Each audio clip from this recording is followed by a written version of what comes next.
Hindi lang po isa kundi dalawang beses umanong ginahasa si Denise Cornejo ni Vong Navarro batay sa counter affidavit ng dalaga.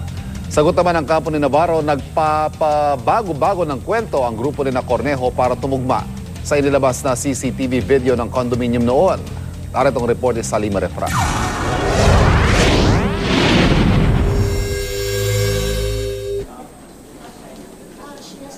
Sinabi ni Denise Cornejo sa kanyang counter affidavit sa DOJ na hindi lang isa kundi dalawang beses umano siyang ginahasa ng aktor na si Vong Navarro. Ayon kay Cornejo, una siyang ginahasa ni Navarro noong January 17 nang bisitahin siya ng aktor sa kanyang condo sa Forbeswood Heights. Pinaalis na niya noon si Navarro nang naging agresibo ito at pinaghahawakan siya sa iba't ibang bahagi ng katawan. Dahil dito, tinawagan niya mga kaibigang sina Cedric Lee at Ferdinand Guerrero para humingi ng tulong. Pero si Navarro itinuloy umano ang panggagahasa. Di nagtagal, tumigil ang aktor at umalis. Ito raw ang dahilan kung bakit niya tinext si Navarro ng bad boy ka. Pag alis ni Navarro, dumating na ang grupo ni Lee at kwento ni Cornejo ang nangyari. Sinabihan siya ni Lee na i-report sa pulisya ang krimen pero naguguluhan daw siya noon at kinailangan pang mag-isip. Matapos ang ilang araw, nakuha pa raw mag-sorry sa kanya ni Navarro at nagbirong, bawi ako sa'yo. January 20, nagpa-pap smear si Cornejo. Nahiya raw si Cornejo kaya hindi niya agad sinabing na-rape na umano siya ni Navarro noong January 17. Kahit na sinong babaeng kausapin mo na natin, mahirap sabihin ang pagkakataon ng kung siya ay nahalay o na-rape. No? So you cannot force them to say, wala kaming dinenay. Wala kaming sinabing walang nangyari noong 17. We were just silent about it. So walang kinalaman yung 17 sa 22. Ikinagulat ito ng kampo ni Navarro.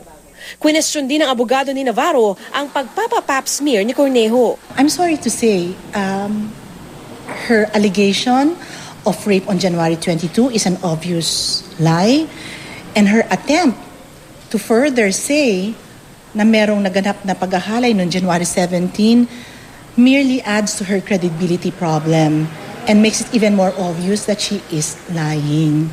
Siya na mismo ang nagsabi sa dalawang naunang sinumpaang salaysay na walang nangyari noong January 17. Sa mga counter affidavit naman ng magkapatid na Cedric at Bernice Lee at kaibigang si Simeon Palmaras Jr., iginit nilang ginahasa ni Navarro si Cornejo. Batay sa salaysay ni Cedric, nag-text sa kanya si Cornejo para humingi ng tulong madaling araw noong January 18, ilang oras matapos ang unang pagbisita ni Navarro sa condo unit ni Cornejo. Tinawagan ni Lee ang iba pa nilang kaibigan at pumunta sa condo unit sa Forbeswood Heights at doon sinabi ni Cornejo na ni-rape daw siya ni Navarro. Hinikayat niya si Cornejo na magsumbong sa mga otoridad pero gulong-gulo raw ang dalaga at hindi na niya ito pinilit. Isinalaysay naman ni Bernice Lee na pumunta siya sa unit ni Cornejo noong January 22 dahil lalabas sila ng dalaga.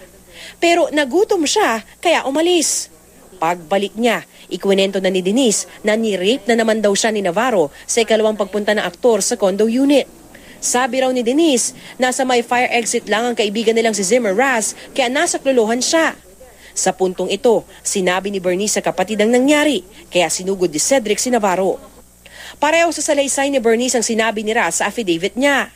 Katatapos lang daw niya manigarilyo noon sa fire exit at pagbalik niya sa kondo, narinig na niya ang pagsigaw ni Cornejo. Dito na niya nakita ang isang lalaking nakapatong kay Cornejo. Hinatak niya ang lalaki na nagpupumiglas para makatakas habang sinusuntok siya. Napigilan niya lang ang lalaki nang dumating na si Cedric.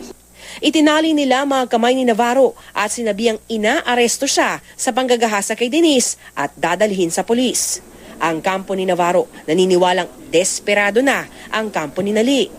Nagbago lang umano sila ng kwento para magmukhang akma sa nilabas sa CCTV footage ng condominium. Para sa unang balita, Salima Refran reporting.